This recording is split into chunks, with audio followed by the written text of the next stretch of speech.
Grada, Evangelho de João, capítulo 4, glória a Deus. Evangelho de João, capítulo 4, versículo 3. Quero expressar minha gratidão a Deus por mais uma vez estar nessa casa tão abençoada, este culto tão leve de adoração, de rendição, de reverência e de tributo ao altar e à presença de Deus. Quero exaltar a presença de alguns amigos que aqui estão aqui nessa noite. Quero louvar a Deus pela vida do pastor Laniminé, pelo convite. Muito obrigado. Recebi com muito carinho. É sempre muita alegria estar aqui. Nosso amigo presbítero Alessandro, que nos visita ali de vez em quando ali no nosso trabalho, e homem de Deus. A Gérison, esse aqui é irmão demais. Glória a Deus. Me coloca em cada uma, pastor. Ele falou que veio trazer caneta. Eu falei assim, você congrega na igreja? Eu fiz comentário já com o presbítero Alessandro. Você congrega na igreja de um dos pastores que mais conhece a Bíblia no Espírito Santo. Não falo aqui porque estou na presença dele. Mais conhece a Bíblia no Espírito Santo. Pastor Laniminé não faz rótulos, não divulga, não está em holoforte. Porque conhecer a Bíblia, eu vou dar bem rapidinho. Você, quando tem um ensinamento escolástico, isso difunde em faculdades teológicas e cursos extracurriculares, baseado na teologia, você tem um tipo de conhecimento. Quando você lê a Bíblia, e você se aprofunda em ler, em reler, em entendê-la, você adquire um segundo tipo de conhecimento. Agora, você só consegue passar um estágio ou para um nível maior, quando você consegue reter, e isso não vem de estudar, não vem de livros, não vem de pesquisa, quando você consegue reter a sensibilidade de aplicar, de poder extrair a informação. E o pastor Laniminé é mestre nisso. Pastor, eu sou seu aluno aqui hoje. Deus abençoe. Deus abençoe, evangelista Wesley Almeida, homem de Deus, amigo, entre outros que estão aqui. Evangelho de João, capítulo 4 e o versículo 3. Vamos colocar de pé nessa noite, por questão cultural? Não pode ter alguns que falam, pastor, não leu a Bíblia de pé. Por uma questão cultural, vamos lá. Então vamos lá. Evangelho de João, capítulo 4, verso 3. Amados, como de costume, nós temos já há alguns anos o hábito de pregar a palavra com a Bíblia aberta. Então você não fecha a sua Bíblia ao tomar o seu assento. Cantora Flávia Almeida, que Deus te abençoe, querida. Não feche a sua Bíblia ao tomar o seu assento, para que nós possamos fazer uma pregação muito temática, muito expositiva, onde você possa ali extrair do versículo toda a revelação da Bíblia e aplicá-la para o dia de hoje na sua vida. Amém? A Bíblia, como você conhece, ela é contemporânea. Ela foi escrita milhões de anos atrás, alguns mil anos atrás, mas ela fala com você hoje, e se Jesus não voltar daqui 3, 4, 5, 6, 7 mil anos, ela continuará falando. Mas isso requer uma aplicação textual, e nós vamos fazer isso aqui hoje, amém? Glória a Deus. O texto está aqui também, se você quiser o auxílio do telão, está aqui, e você pode acompanhar no telão também. Então vamos lá, João capítulo 4 e o versículo 3, diz assim a Bíblia. Deixou a Judéia e foi outra vez para a Galileia. Muita sensibilidade nas palavras, muitas. Versículo 4. E era-lhe necessário. A palavra necessário, no original da Vulgata Latina, significa obrigação, obrigatoriedade. Isso tem um peso muito grande na mensagem. E era-lhe necessário passar por Samaria. Aí a gente já tem um paradoxo aí, já tem uma confusão na Bíblia. Versículo 5. Foi, pois, a uma cidade de Samaria chamada Sicar, junto da herdade que Jacó tinha dado ao seu filho José. E estava ali a fonte de Jacó. Jesus, pois, cansado, e algumas traduções diz ofegante, algumas traduções diz que ele apenas estava pausando da caminhada, enfim, cansado do caminho, assentou-se. Você vai fazer uma menção, e eu prometo que é uma das únicas. Diga ao irmão que está ao seu lado aí, uma das únicas. Eu recebi um e-mail de uma irmã que diz assim, pastor, quando o senhor prega, para de falar com o negócio do irmão, virar para o lado aí, que eu fico doido com isso. Então diga ao seu irmão assim, quem se assenta? Não, diga com mais ousadia. Você cantou um louvor com tanta adoração aqui agora mesmo. Diga ao seu irmão, quem se assenta, não tem pressa de ir embora. Oh, glória. Tem uma revelação aí. Olha o que diz a Bíblia.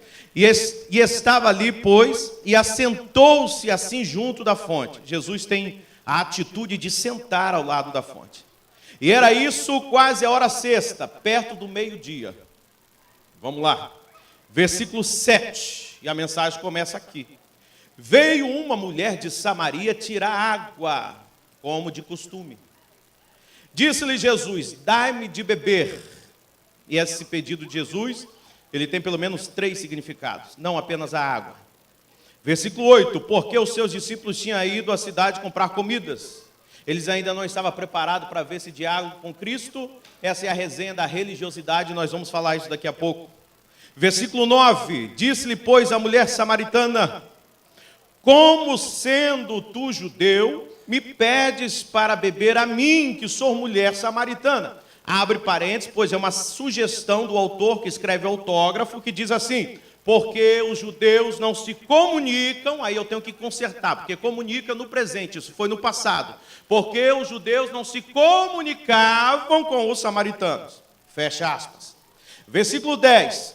Jesus respondeu e disse-lhe, se tu conheceras o dom de Deus, e quem é que te diz, dai-me de beber, tu lhe pedirias e eu lhe daria água viva. Oh, glória a Deus. Ok. Versículo 11. Disse-lhe a mulher, Senhor, tu não tens com que tirar, e o poço é fundo. Onde, pois, tem essa água viva aí que o Senhor tanto fala? Versículo 12. És tu maior do que Jacó? Aí ela lança o desafio. És tu maior do que Jacó, o nosso pai, que nos deu o poço, bebendo ele próprio dele, os seus filhos e o seu gado? Versículo 13. Jesus respondeu e disse, qualquer que beber desta água, tornará a ter sede. Algo tem que mudar neste culto. Algo tem que mudar nessa adoração, algo tem que mudar nesse altar, algo tem que mudar nessa celebração, algo tem que mudar nessa reverência, algo tem que mudar nesse pedido, alguma coisa tem que ser feita, Jesus estava dizendo com ela. Porque você sempre vai ter sede de novo. Aí versículo 14. Mas aquele que beber da água que eu lhe der, nunca terá sede, porque a água que eu lhe der, se fará nele uma fonte de água a jorrar para a vida eterna. Oh, glória. Você vai entender daqui a pouco isso. Versículo 15, estou terminando. Disse-lhe a mulher, se interessou agora, Senhor, dai-me desta água. Só que o interesse dela é equivocado. Olha o que ela diz, pastor Liminé. Para que não mais tenha sede e não venha aqui tirar. Porque depois que o Senhor me encher, eu não preciso voltar aqui mais. Versículo 16, Jesus dá uma nos rins dela. Olha o que Jesus fala, disse-lhe Jesus, vai e chama o teu. Jesus não estava falando de matrimônio, de casamento, de relacionamento, e de repente Jesus dá uma no fígado dela, vai lá, chama seu marido, vem aqui. Aí eu acho interessante que nesse momento, a mulher começa a entender o projeto de Cristo e diz assim, a mulher respondeu e disse, não tenho marido. A mulher respondeu 3 palavras e resolveu a vida dela. 3 palavras. Ela foi sincera com Deus. Ela foi verdadeira com Cristo. Ela não deu volta, não contou história, não contou que nasceu de uma família pobre, que vinha de uma cultura difícil, porque passou necessidade dentro de casa. Ela não contou porque alguém lhe abusou, porque alguém fez isso. Não, ela só respondeu assim, eu não tenho marido. O Senhor é a verdade. O Senhor está certo. E olha o que diz a Bíblia, versículo 17. Disse-lhe Jesus, disseste bem, não tem marido. Porque tivesse 5 maridos e o que tens não é teu marido, isso disseste com verdade. É a única verdade que você disse para mim até agora. Versículo 19. Disse-lhe a mulher, Senhor, vejo que tu és, oh glória. Versículo 20. Nossos pais adoraram neste monte, em Gerezim. E essa era a briga e a temática da briga dos judeus e os samaritanos.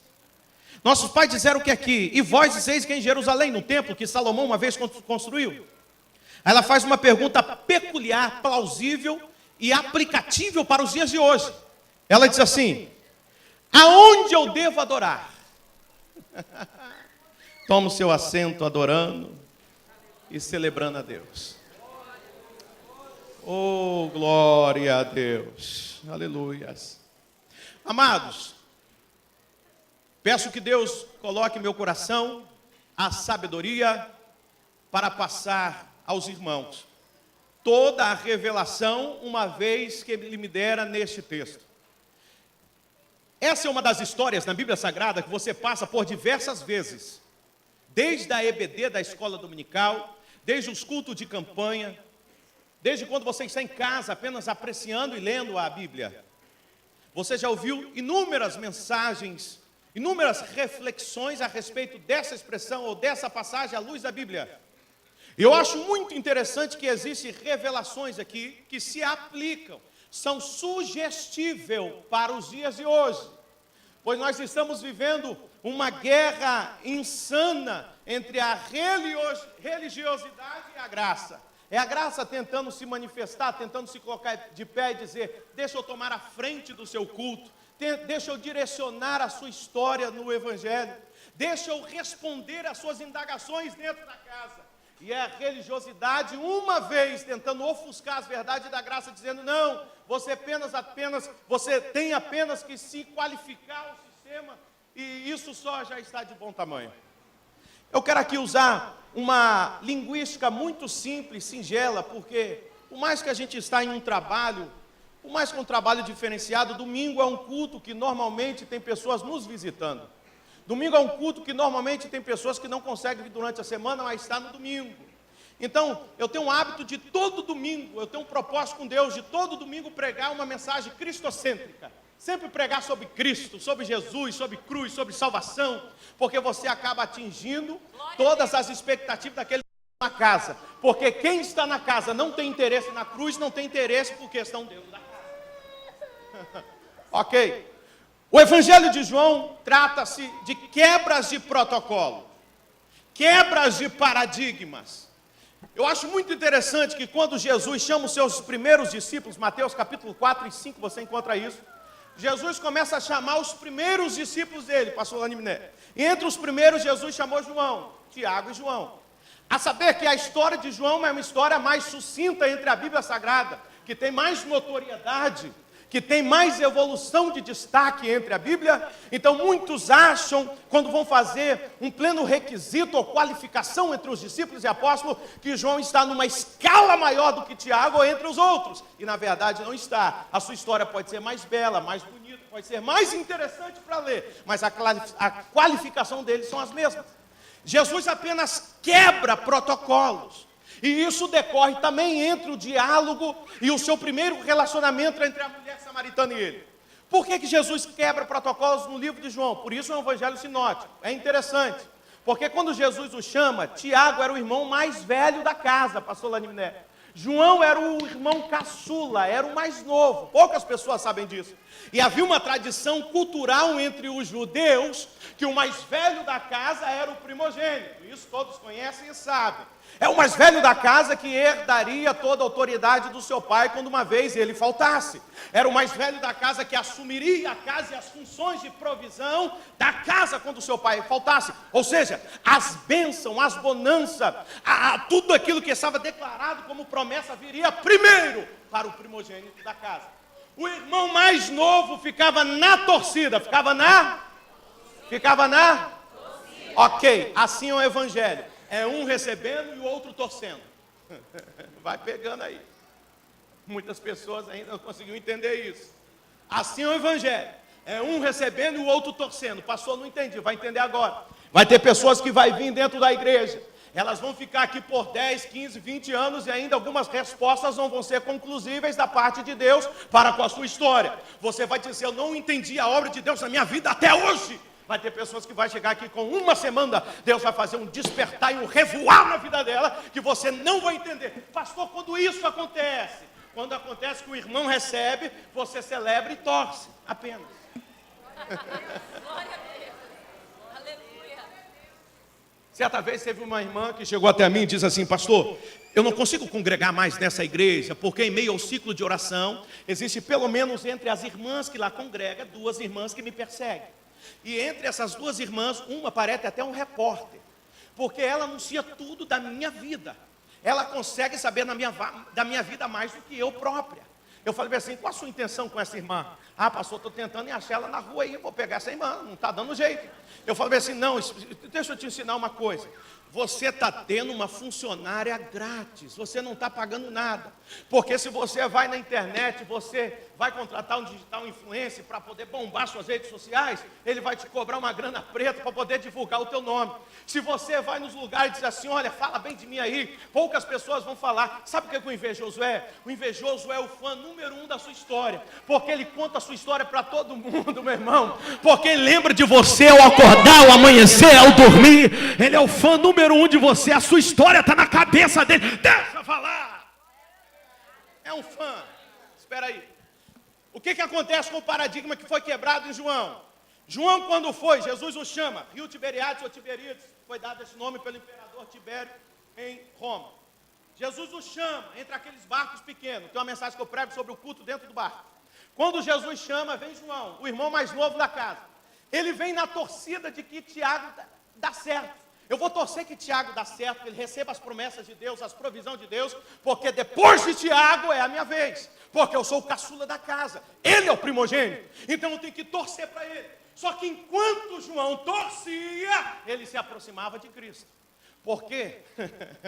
Porque não significa que o irmão está recebendo que você não pode ter relacionamento com Deus. Não significa, não, pastor, parece que o céu só abre para o irmão A. Parece que Deus só despeja para o irmão B. Isso não impede de você entrar nos santos do sangue e dizer: olha, eu estou aqui também, tá? Enquanto João torcia para Tiago, ele ia se aproximando. Aí sabe o que aconteceu com Tiago? Ele caiu na esfera do comodismo. Eu sou o mais velho da casa. Eu sou o primogênito, filho de Zebedeu. Se Jesus tiver que abrir uma bonança, uma bênção para alguém entre eu e João, tem que ser para mim, porque eu sou o mais velho. Ele sentou no seu mundo de comodidade. Ele sentou na sua esfera de complexidade. Não, primeiro tem que ser para mim. E isso João só se aproximando. Senhor, te celebro, Senhor, te adoro, Senhor, estou contigo, Senhor, eu vou lá também. Se eles não vão, eu estou junto. E Tiago sentado no seu mundo de conformidade. Meu Deus. Sabe o que acontece? A Bíblia Sagrada diz que Jesus olha para João e diz assim: eu não vim aqui para seguir protocolos. Eu não vim aqui para seguir paradigma. Porque quem tem tempo de casa é INSS.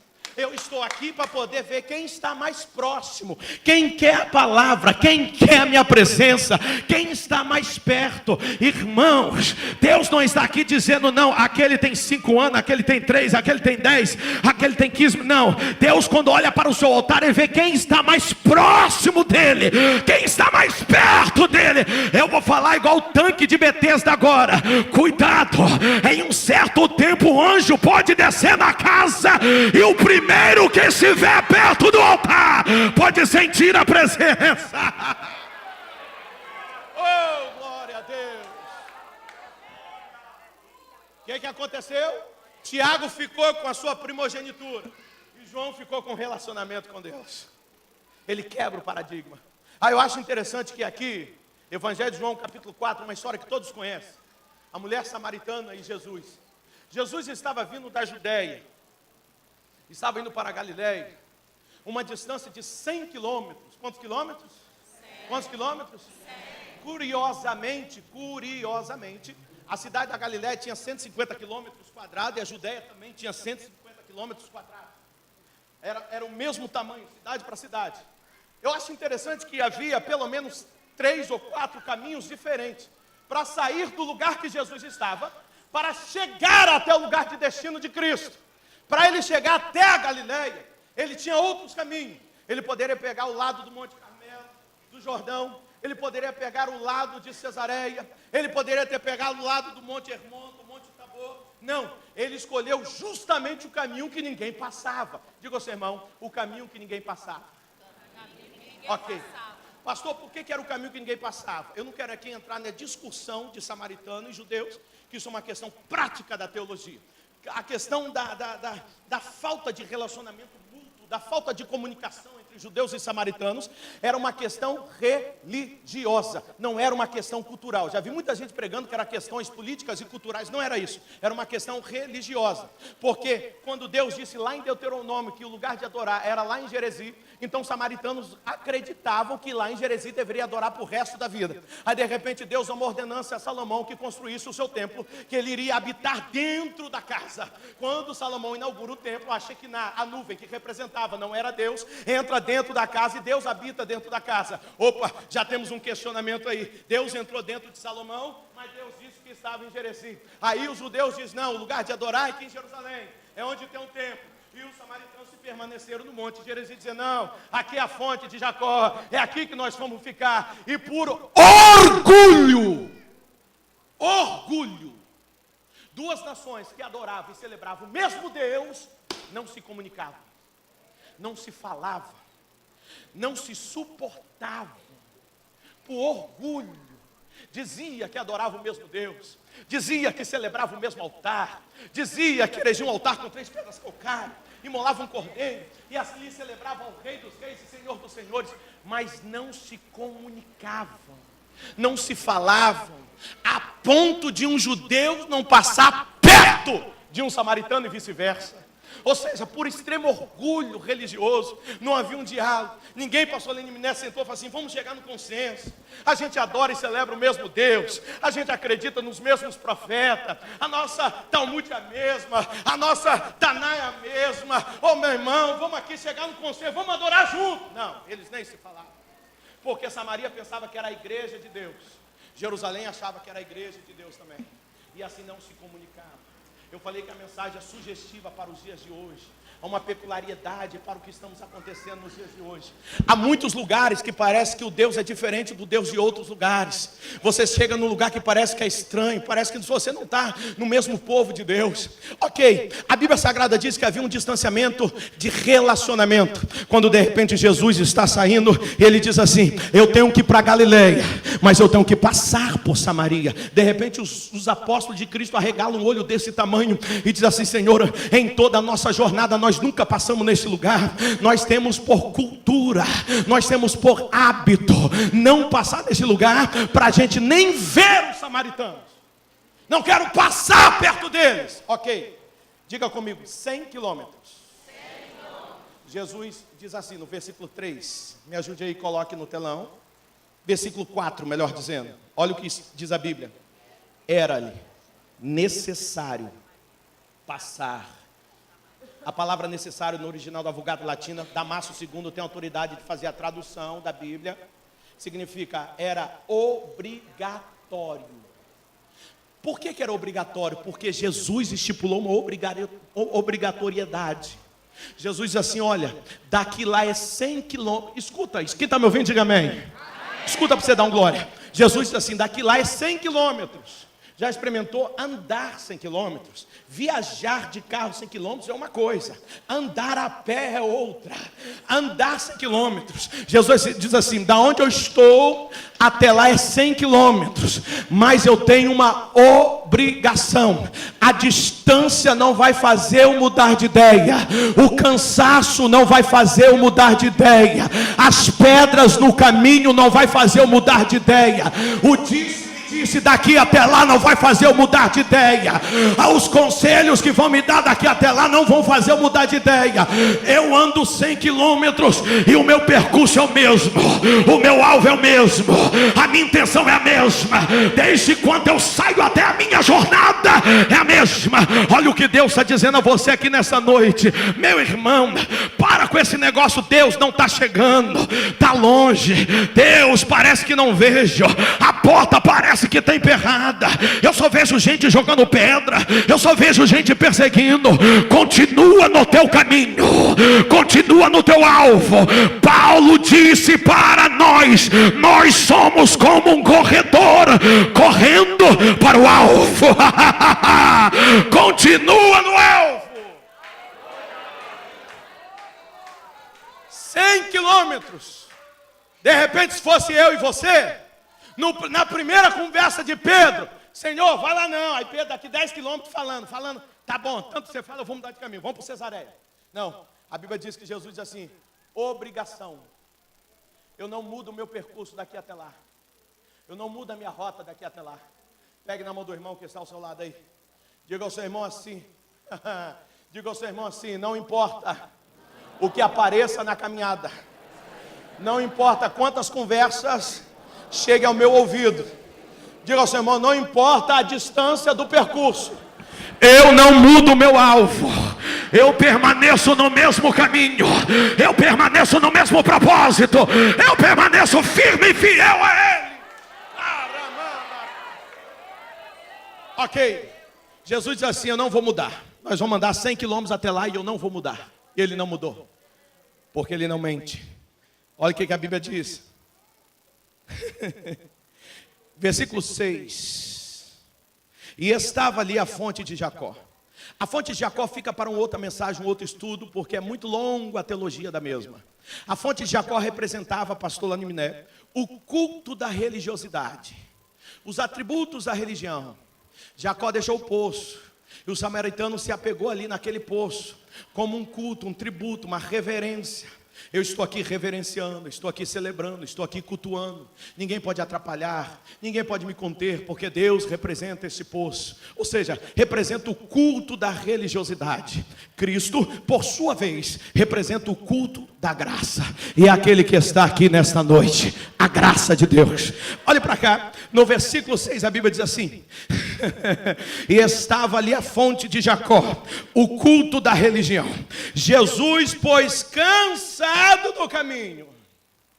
Deixa eu corrigir o autor, porque no original do latim a Bíblia diz assim: e repousando do caminho, porque Jesus não cansa no caminho. Quem cansa no caminho somos nós, não Jesus. Olhe para cá.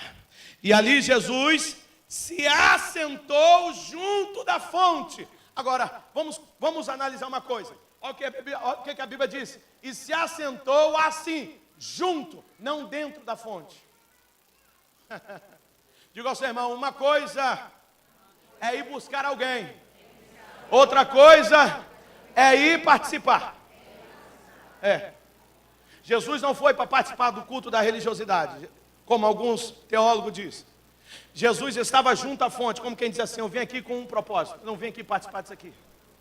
Aí eu acho interessante, pastor Laniminé, que à medida que as coisas vai ficando mais difíceis, mais à vontade Deus fica. Pegue na mão do irmão que está ao seu lado, você vai entender o mistério. Diga ao seu irmão: à medida que as coisas vão ficando mais difíceis, mais à vontade Jesus fica na causa. Pastor, me prove, eu te provo. A Bíblia Sagrada diz que em Jericó Jesus ia andando quando um cego por nome Bartimeu, a expressão Bartimeu significa filho de Timeu, um grande soldado que havia no Império Romano. Bartimeu, quando grita assim: Senhor, filho de Davi, tem misericórdia de mim. Jesus diz assim: esse aí está precisando, mas eu vou continuar andando, eu só vou parar e atender ele, que eu já resolvo. A situação dele não era tão difícil. A mulher aqui do tanque de Samaria, a mulher samaritana já necessitava de mais atenção, necessitava de uma conversão, necessitava da graça invadir dentro dela, necessitava de um diálogo de Cristo com ela. Então pastor Laniminé, Jesus diz assim: essa aqui eu tenho que me assentar, eu tenho que demorar um pouquinho mais, porque aqui vai demorar um pouco mais para a obra ser concluída. De repente as coisas pioram, quando a Bíblia diz que quando Jesus entra dentro do rio, o mar está revolto, a tempestade se levanta, os arvoredos começam a sacudir a tempestade, quando de repente os discípulos dizem assim: olha, acorda ele, porque nós vamos perecer. Quando Jesus olha na janela do barco, ele diz: bom, aqui ficou feio de vez, eu vou no barco, vou deitar e vou descansar, porque quanto mais difícil, mais à vontade eu fico, meu irmão. Enquanto você está aí se desesperando, arrancando o cabelo, batendo lata furada, dizendo não dá, estou enlouquecendo, Jesus disse: ó, estou até deitado. Levante a tua mão e adora. Para ele não tem dificuldade. Mais difícil, mais à vontade ele vai ficando. A Bíblia Sagrada diz que Jesus se assenta. Você diz com o irmão no começo da mensagem, na introdução da expressão bíblica assim: quem se assenta não tem pressa de ir embora. Jesus se assenta perto da mulher como quem diz assim: olha, eu só saio daqui depois que eu ganhar você. Sabe o que a Bíblia me diz? Que todo culto, não importa qual, todo culto, o que eu vou falar para você nunca mais esquecer na sua vida, todo culto, a graça se manifesta lhe fornecendo um certo tempo para ser adorada, para ser beneficiada, para ser celebrada. Todo culto, a graça personificada pela presença colossal de Cristo, ela vai se manifestar ao seu lado dizendo: olha, cheguei, estou aqui sentado, você pode adorar, você pode celebrar, que eu já estou aqui recebendo a sua adoração. Ok? Todo culto, a graça de Deus se manifesta na sua vida. Todo culto. Você que não consegue ter sensibilidade de saber quando ela está lá, mas ela está lá. Aí o que eu acho interessante é que a Bíblia diz assim, vamos lá, que agora vai ficar interessante. Veio uma mulher, versículo 7. Veio uma mulher de Samaria tirar água, e disse-lhe Jesus: dai-me de beber. Deixa eu fazer uma pergunta para a igreja. Jesus estava com sede, sim ou não? Alguns sim, outros não, outros com medo de responder, faz parte. Jesus estava com sede, interessante. A Bíblia diz que era hora sexta, segundo a hora do judaísmo ia dar meio-dia praticamente. Eu acho interessante que quando Jesus diz assim, tenho sede, Jesus está suscitando duas verdades. Primeiro, a verdade de iniciar um diálogo, se colocando no mesmo nível do que ela. Assim como você quer beber água, eu também quero beber água. Se colocando no mesmo nível que a mulher, para iniciar um diálogo, para iniciar um relacionamento ali. Mas Jesus suscitava uma outra verdade quando ele falava tenho sede, porque 3 versículos depois, ele se revela como a fonte de água viva. Aí eu te pergunto, pode uma fonte de água precisar de água? Pode uma fonte de água precisar de água? Jesus não estava dizendo que estava com sede de água. Jesus estava dizendo, olha, eu tenho sede, porque tem alguns discípulos que foram buscar comida, que não pode ver esse trabalhar que eu vou ter com você aqui, porque eles ainda têm em mente a religiosidade, eles vão se escandalizar, mas eu tenho sede, vontade de dominar a sua vida, de tomar a tua história, fazer com que você deixe eu entrar. A sede de Cristo não era pela água, pois 3 versículos depois ele se revela como uma fonte de água. Ele não precisa de água. A sede dele era de entrar dentro daquele barco. Sabe o que eu acho interessante? Aí começa a manifestação da religião e a manifestação da graça. Preste muita atenção na mensagem a partir de agora. De repente o seu culto pode estar manifestando como um culto da religião e você não está percebendo. De repente o seu culto não é respondido porque você tem se qualificado no culto da religiosidade imperceptivelmente e você não está percebendo. Olha que interessante, a Bíblia começa assim, alguns atributos da religião e alguns atributos da graça. Isso é muito interessante. Versículo 8, a Bíblia diz assim, porque os seus discípulos tinham ido à cidade comprar comida. Eles não podiam presenciar aquilo. Versículo 9, disse pois a mulher samaritana, olha, começa aqui, primeiro atributo do religioso dentro do culto, preste atenção. Olha o que a mulher diz, como sendo tu. A expressão tu no original grego significa quem é você? Não lhe conheço, não lhe devo satisfações. O Senhor não tem méritos.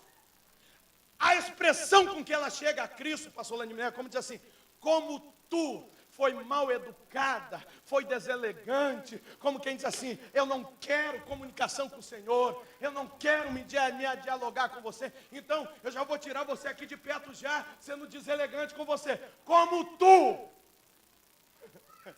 Sabe o que ela faz? Olha o que diz o versículo 9, como tu, judeu, não é assim que está escrito, me corrija se eu estiver errado, como tu, judeu. Pergunte para o irmão que está ao seu lado, como que ela sabia que Jesus era judeu? Ok, primeiro atributo do religioso dentro de um culto. Preste atenção agora, vai começar a apertar só um pouquinho. Primeiro atributo do religioso dentro do culto. O religioso tem dificuldade de enxergar o culto do lado de dentro. Mas o religioso, ele é especialista em atribuir o culto do lado de fora. Ele só consegue ver o que está do lado de fora. Ele só consegue ver o que é superficial. Aí ele julga, aí ele condena. Ele não consegue ver Cristo do lado de dentro.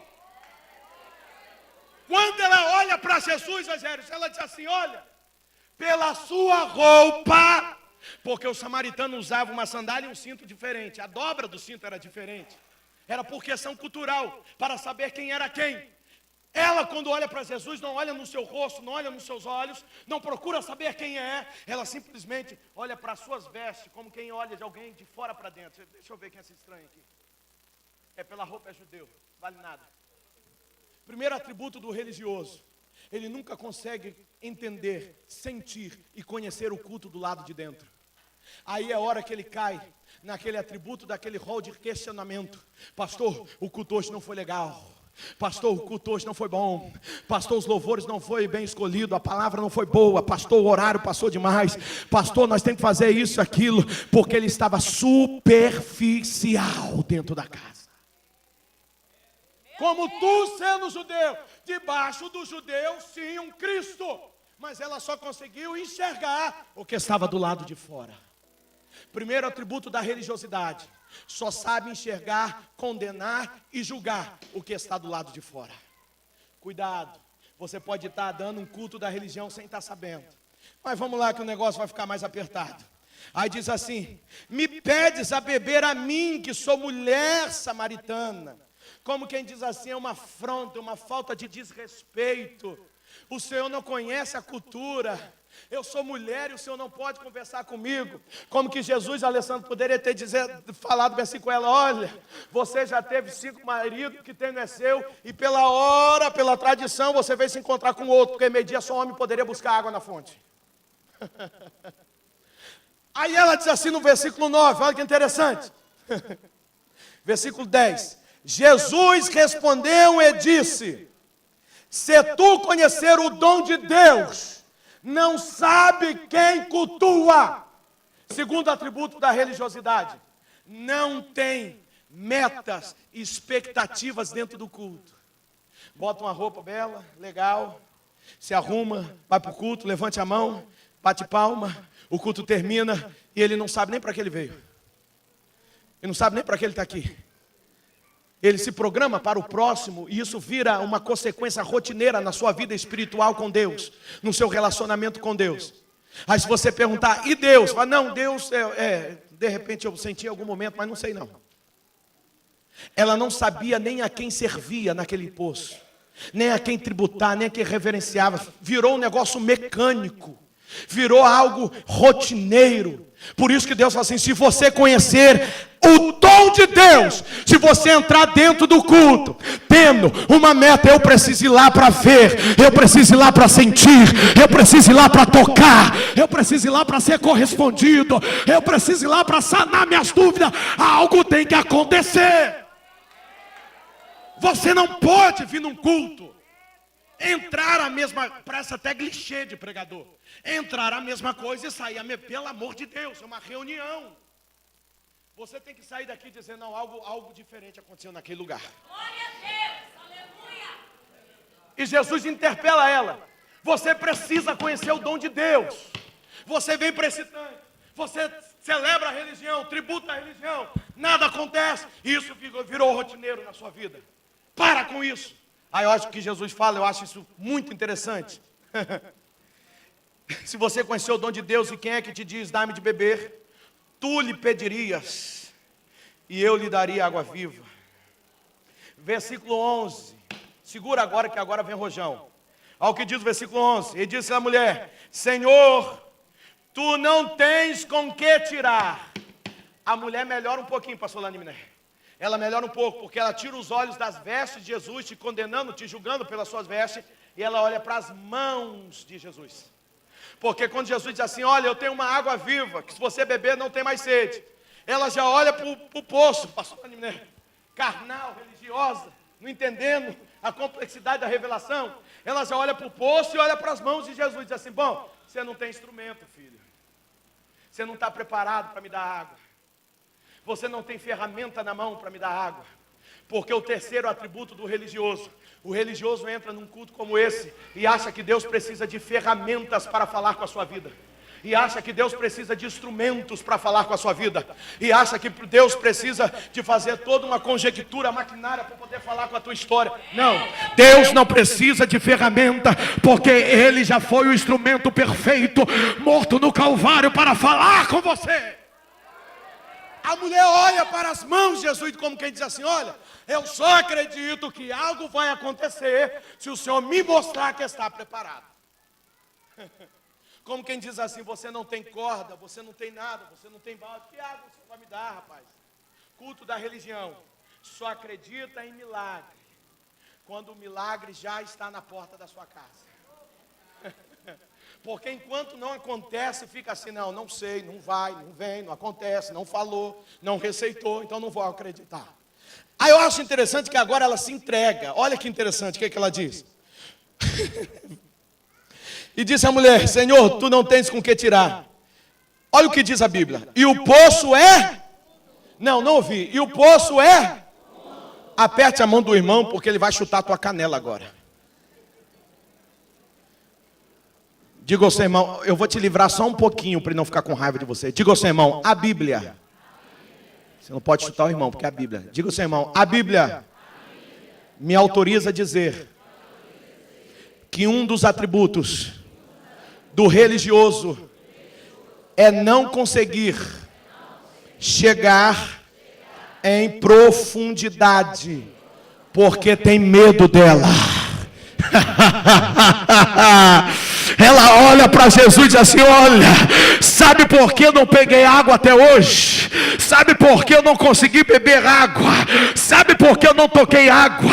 Sabe por que eu não cheguei nas águas? Porque o poço é fundo, e religioso tem dificuldade com profundidade, não sabe descer, não sabe chegar, não sabe ir, e ainda duvida de quem vai. O religioso tem medo de profundidade e ainda duvida de quem vai. Não, isso aí não, ele está inventando. Isso aí é da carne, isso não acontece não. Não, isso aí é teatro, isso aí não acontece não. Ele duvida de quem chega. Porque o religioso tem dificuldade com profundidade. Você falou, olha, o culto hoje é no profundo. Ele já começa a se mexer no banco. Ih, rapaz, o negócio não é para mim não. Porque o religioso tem dificuldade. Ela olhou para Jesus e disse assim, olha, o poço é fundo, não dá para mim. Jesus olha para ela como quem ri, para ver se é claro. Porque só a graça te auxilia a chegar ao mais profundo do relacionamento com Deus.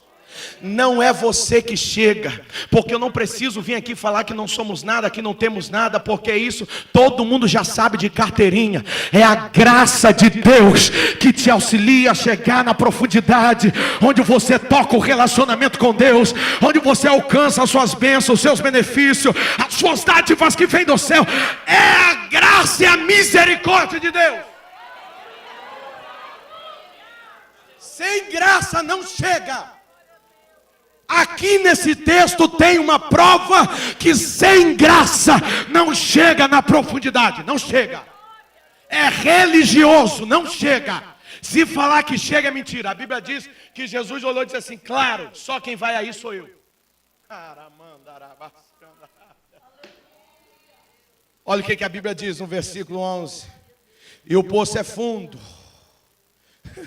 Aí ela pergunta, mas onde tem essa água viva? Porventura é embaixo? Porventura é em Samaria, em Gerezim? Onde tem essa água viva? Sabe o que eu acho interessante? Relacionamento com Deus é saber qual é o seu lugar. Diga ao seu irmão, relacionamento com Deus é saber qual é o seu lugar. Deus chama Moisés, pastor Laniminé, e diz assim, Moisés, venha cá. Você quer conhecer de relacionamento com Deus? Vai em Êxodo e vê a primeira conexão. o primeiro livre trânsito entre Deus e um homem, Deus e Moisés. Estuda minuciosamente, sensível. Esqueça os livros e os atributos tendenciosos da teologia. Com sensibilidade, olha para aquele diálogo. Aprenda ali a falar com Deus. Deus chamou Moisés e Deus olha e diz assim: onde que eu vou? Onde que eu vou? Vou na sarça. Aí eu te pergunto, você acha que Deus se manifestou na sarça porque foi o primeiro atributo materializado que ele viu? Deus se manifestou na sarça porque ele queria ensinar a Moisés o que é relacionamento. Se Moisés não aprendeu, pelo menos nós aprendemos. Porque quando Deus passou lá em Miné, ele se manifesta na sarça. A sarça é um atributo pequeno, frágil, com galhos secos, que um animal mais pesado destruiria ela com a primeira pisada. É um arbusto frágil, mas que resiste ao deserto.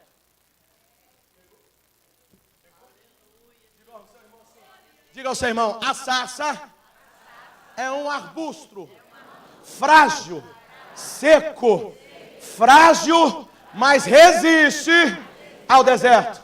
Diga ao seu irmão, é lá que Deus se manifesta. É lá que Deus se manifesta. É lá que Deus se manifesta. É na sua fragilidade, quando você diz não dá mais, aqui eu vou morrer. Quando você vai para o deserto dizendo deixa eu morrer no deserto, Deus diz é aqui que eu vou me manifestar.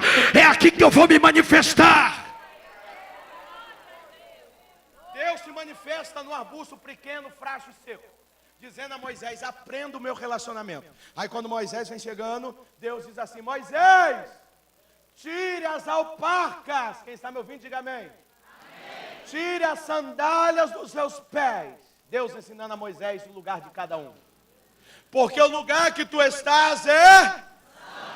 Aperte a mão do irmão que está ao seu lado. Diga ao seu irmão, Deus não mostra o seu lugar.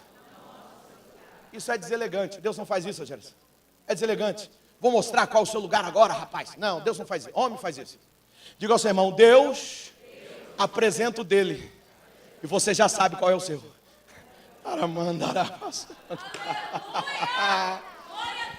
Deus não mostra o teu lugar. Ele apresenta o dele. O meu é aqui. Você já sabe aonde você é.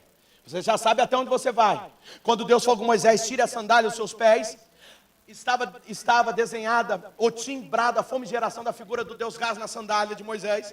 Porque todo objeto do Egito, ou 99% dos objetos do Egito, havia a figura do Deus Ra, que era celebrado, que era reverenciado entre o Egito. Quando Deus vê Moisés chegando, Deus não olha para os pezinhos de Moisés, Deus olha para o Deus Ra, que estava debaixo da sandália desenhada. E Deus dizendo assim, olha, eu vou te mostrar qual é o meu lugar. Aqui, nesse território, só um Deus pode reinar. Aqui, nesse território, só um Deus pode ser celebrado. Aqui, nesse território, só um Deus pode ser reverenciado. Então, quando você chegar na minha presença, tire esses deuses e deixa eu ser celebrado. Levante a sua mão, aplauda Jesus, porque Ele...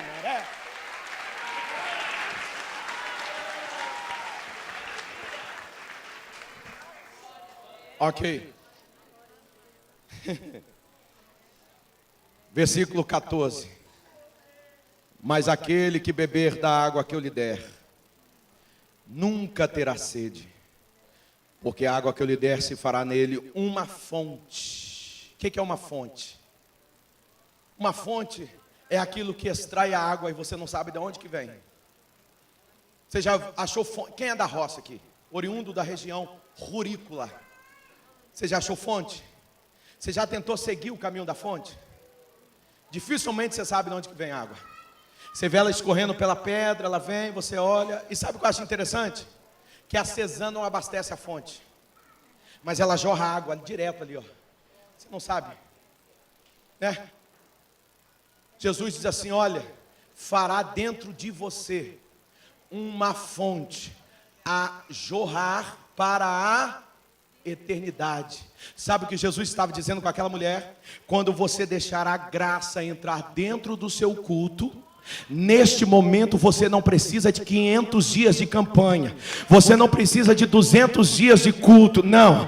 Quando você deixar a graça entrar dentro de você, um canal vai ligar entre você e os céus, entre você e a eternidade.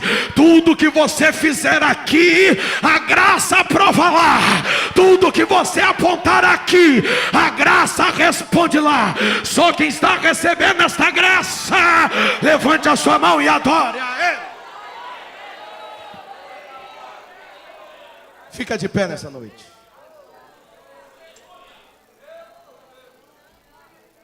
Coloque a sua Bíblia no assento. Feche o corredor e pegue na mão do irmão que está ao seu lado. Que o mais importante eu não falei ainda, é agora, é rápido. Pegue na mão do irmão que está ao seu lado e feche o corredor agora.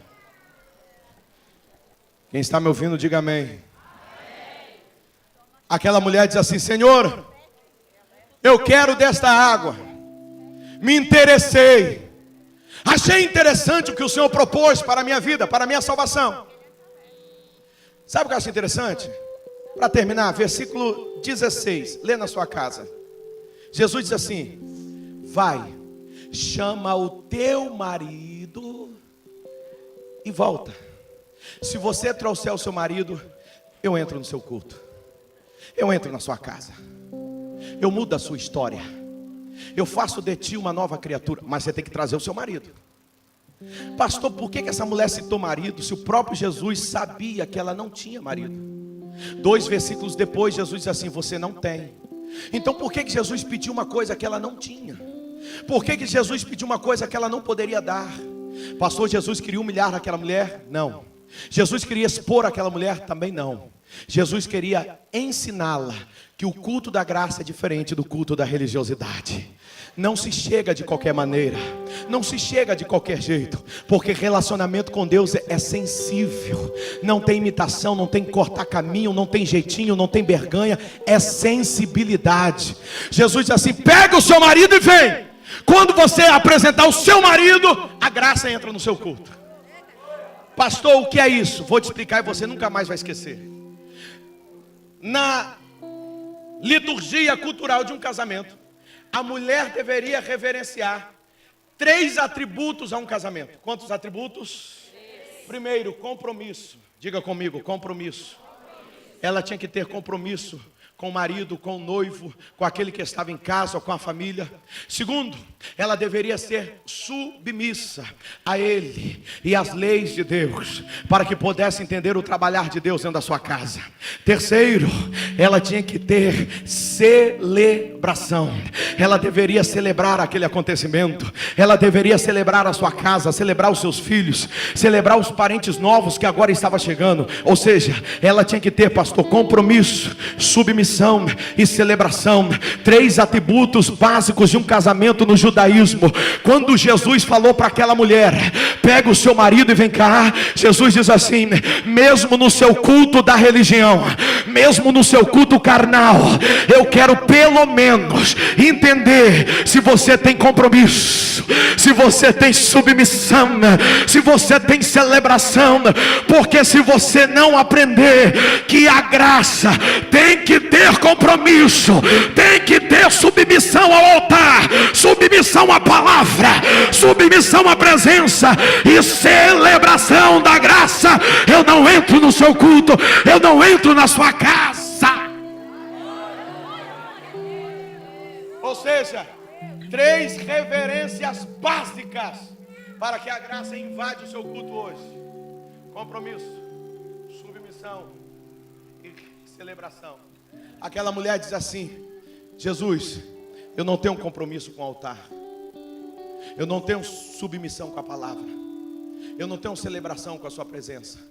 Aí Jesus diz assim: dizeste bem, porque pela primeira vez você falaste a verdade. E por falar a verdade, eu começo a invadir a sua casa agora. Eu começo a invadir o seu ambiente agora. Irmãos, você não precisa virar um santo com a Aurélia na cabeça, não. Você só precisa ser sincero com Deus. Você só precisa ser sincero com a graça. Deus, é assim que está acontecendo, me ajuda. Deus, é assim que está acontecendo, eu quero que o Senhor me ajuda. Eu acho interessante que a Bíblia Sagrada diz, quando Jesus ia entrar dentro da casa de Jairo, havia uma multidão, pastor Laniminé, a Bíblia diz assim, e havia um alvoroço dentro da casa.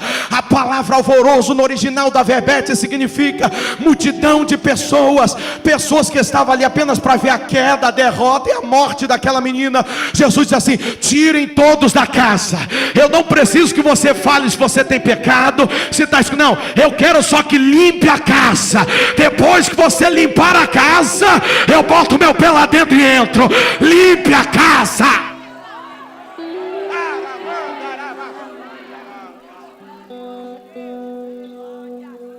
Jesus invadiu o coração da mulher samaritana. Aí a mulher convertida, pastor, não convencida, mas convertida. O primeiro desejo do convertido é o quê? Adorar. Você viu do louvor que nós cantamos aqui antes da mensagem? Adorar.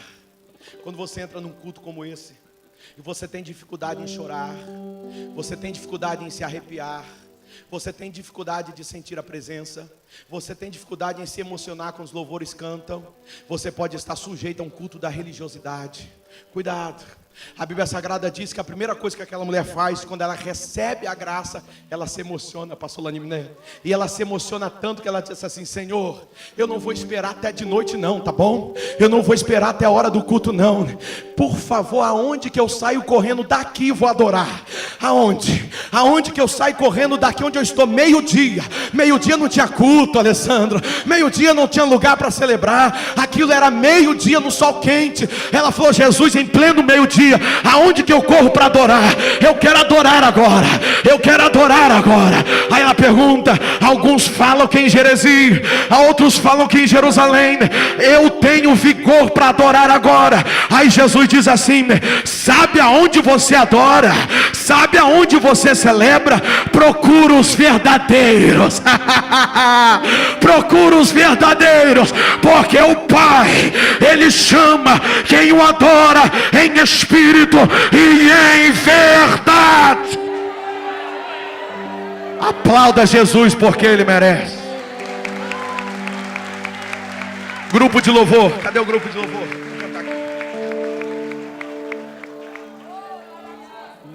Fica de pé, pegue na mão do irmão que está ao seu lado, pode ficar de pé. Nós vamos orar. O grupo vai estar louvando a Deus aqui. Pegue na mão do irmão que está ao seu lado, não solte ela. Oh, glória a Deus. A graça invade este lugar nessa noite. Aleluias. Oh, glória a Deus. Pegue na mão do irmão que está ao seu lado agora. Incline a sua cabeça e feche os seus olhos agora. Deixa a graça se assentar aí. Deixa a graça invadir o seu ser aqui nessa noite. Oh, glória a Deus. Aleluia.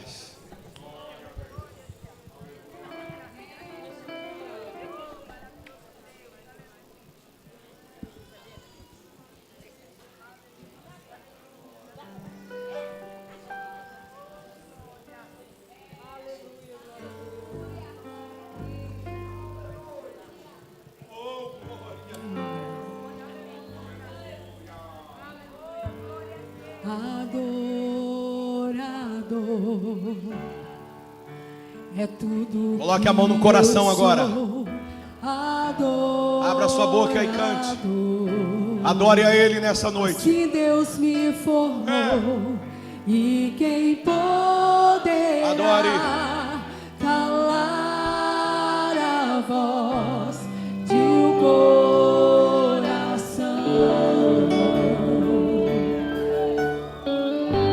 Se eu subir ao céu, eu sei que lá estás.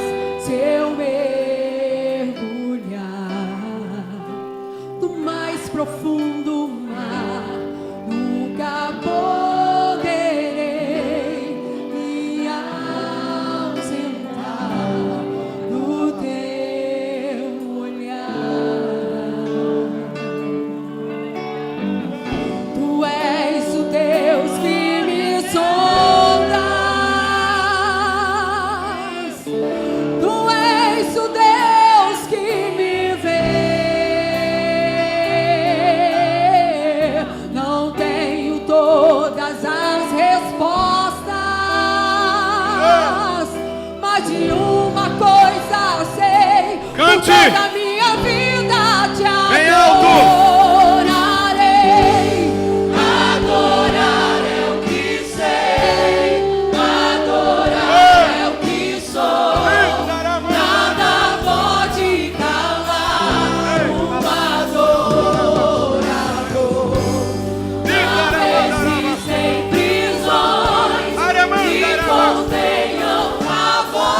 adore, adore, adore, adore.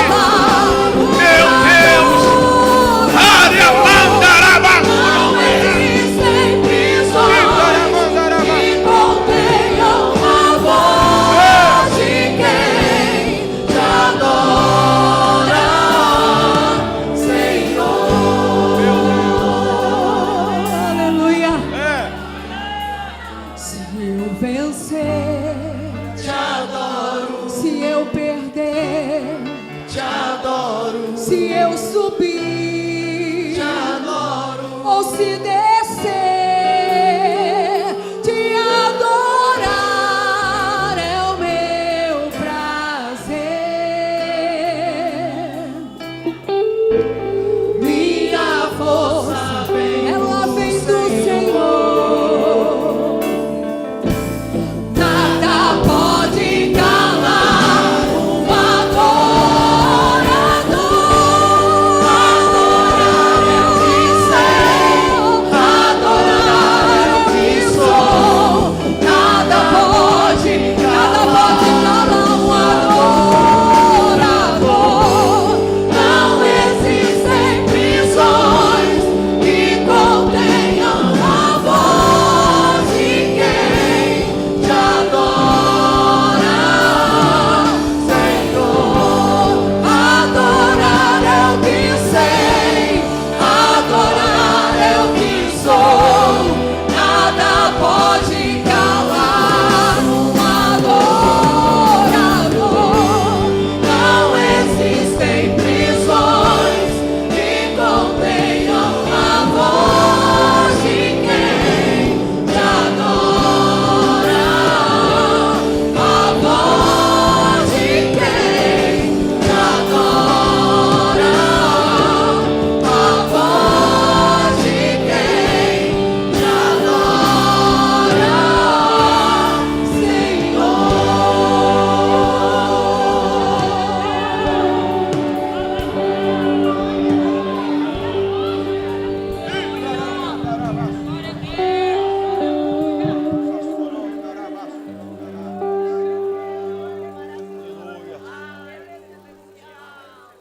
Feche os seus olhos e inclina a sua cabeça agora. Senhor nosso Deus, a tua palavra diz que onde estaria 2 ou 3 reunidos em seu nome, nessa noite nós somos mais do que 2. Nós somos muito mais do que 3. E estamos aqui reunidos em nome da graça. A graça salvífica que verteu seu sangue carmesim na cruz do Calvário, para nos dar o direito à salvação. Estamos celebrando o teu mais sublime e bendito nome. A tua palavra nos outorga dizer que o nome de Jesus é o nome que está acima de todo nome. E é no nome de Jesus que eu quero repreender todo o mal que entrou nesta casa agora. É no nome de Jesus que eu quero repreender toda enfermidade, da planta da cabeça até a planta dos pés, agora. É no nome de Jesus que eu peço para que o Senhor entre com a tua chave, pois a tua palavra diz que o Senhor tem a chave de Davi, que abre, ninguém fecha, fecha, ninguém abre. Abra as portas que estão emperradas. Se for preciso, quebra grilhões, abrolho, seta, lança, grilhão. Quebre e despedaça todo o mal que está impedindo dos seus filhos vencerem e prosseguirem. Senhor, nós estamos já indo para a metade do ano de 2019. 1/3 já passou. Que o Senhor possa cumprir todas as suas promessas neste ano para os seus filhos na Assembleia de Deus de Itacibá. Que a tua igreja cresça cada dia mais na graça e no teu conhecimento, como tem crescido. Abençoa os seus filhos, revigora as forças dos seus servos. Toma em tuas mãos, alarga as fronteiras. Nós te agradecemos por este culto. Deus, nenhum culto é igual a outro culto. Cada culto a sua presença se manifesta de alguma forma. Nós te agradecemos por esses louvores, te agradecemos por tudo que foi feito aqui.